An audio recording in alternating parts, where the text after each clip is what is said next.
Have you ever wondered what Whiterun would look like if it was made in Unreal Engine 5? This project has an additional twist though, because this is a real life version of Whiterun if it was a proper city. So instead of like 20 or 30 NPCs living there, there's thousands of people here. Obviously this kind of thing wouldn't be achievable in the Skyrim creation engine. It just shows how far they've pushed technology since the Elder Scrolls V Skyrim came out over a decade ago. We're also going to be checking out an actual walkthrough where we go through the city of Whiterun in Unreal Engine 5 as well. This was created by Leo Torres, and I'll link his art station down below because you can check out all of his projects there too. He's even made Dawnstar as well, so we'll be checking that out at the end of the video. To think the Elder Scrolls 6 could look like this. I mean, it's obviously not going to be built on Unreal Engine, and I'll go over reasons why that is in a moment, but I'm getting a lot of Lord of the Rings, Edoras vibes from this, like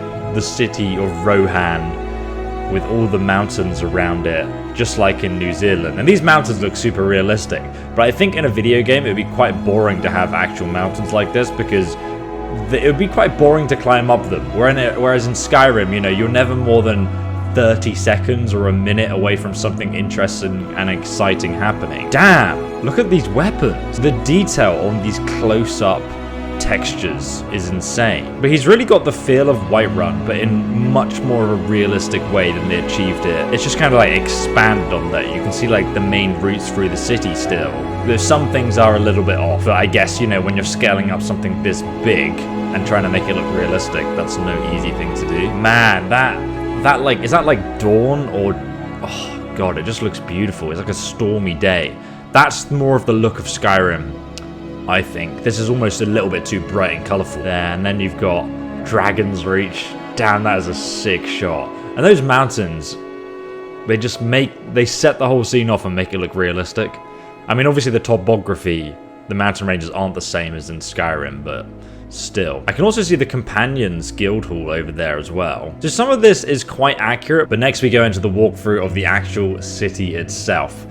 You've got the bridge coming into the city, there's the blacksmith on the right, and he's even put in some of the pub signs as well. I feel like, because everything's so spaced out, it almost feels a bit like, you know when you see like one of those Kickstarter projects, and they've just put assets on the ground, but it doesn't have that much grounding, because in reality, if this was a city, there wouldn't be all this shrubbery everywhere because people would be walking on this every day.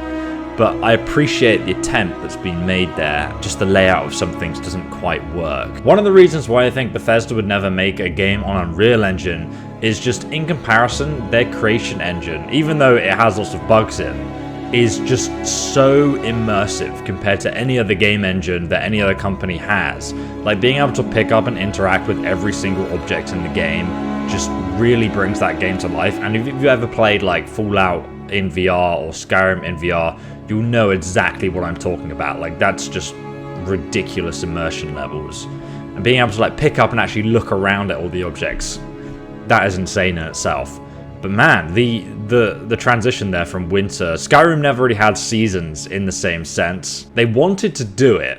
I made another video about that, of their plans to do seasons and like have, you know, snow and ground cover and things changing throughout the years. It'll be interesting to see if the Elder Scrolls 6 has something like that. But yeah, right now, this scene, I have no idea where we are in Whiterun.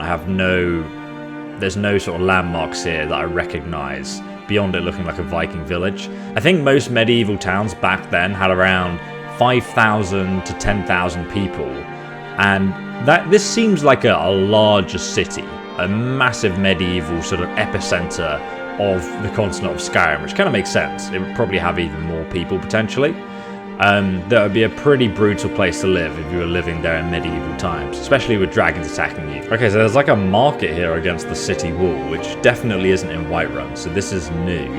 But here we come through the first layer of the city wall, and you can see Dragon Reach on the top left there in the distance, which is really far away. And a lot of Motte and Bailey style keeps and castles, you know, they would have this sort of layout of a multi-layered defense, and then the Motte and Bailey castle being built on the top of a mound, like a hill or a sort of mountain like in Skyrim.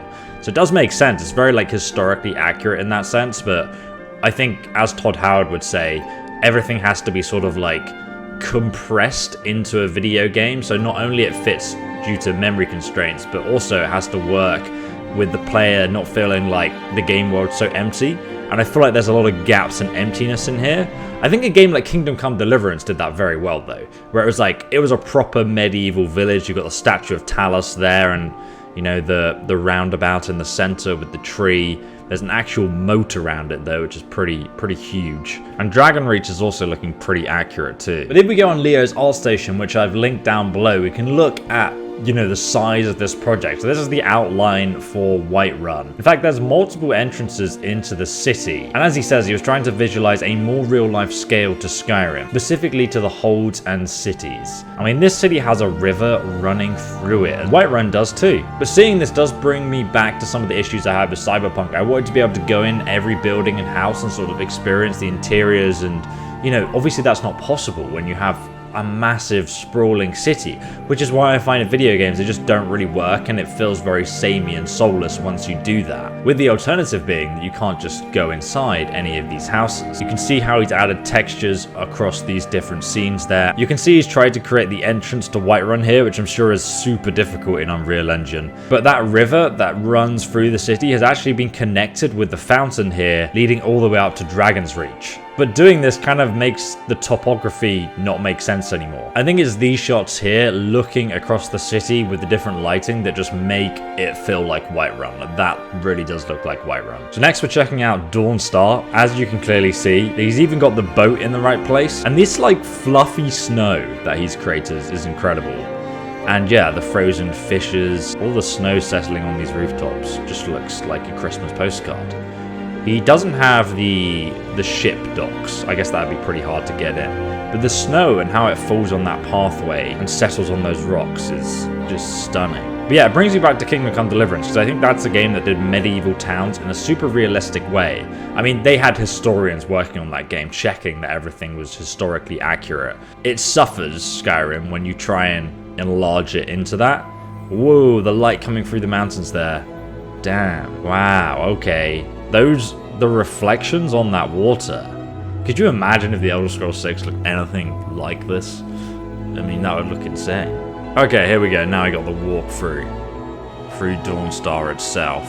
It reminds me, I don't know, it looks almost a little bit cartoony, but maybe it's because of all the snow. I wonder what it would take to just turn this into an actual playable game. Being able to like go into this and fight some enemies here and just play for like a one mission in a town would be really interesting to do. Oh, those mountains and birds in the distance with just passing into the fog. Now we're heading sort of out towards a sea of ghosts. Oh, this makes me want to go and play Skyrim again. It's been too long. Our mod list looks amazing, but it doesn't look this good. But if you guys want to check out the Unreal Engine version of Riverwood, which was done by another artist, I will leave that just over here so you guys can check it out for yourself. It is a pretty amazing video, just like this project. And I absolutely love this because it just shows how far they can push technology since Skyrim came out. Like, God, that game came out like over a decade ago. I'm so old.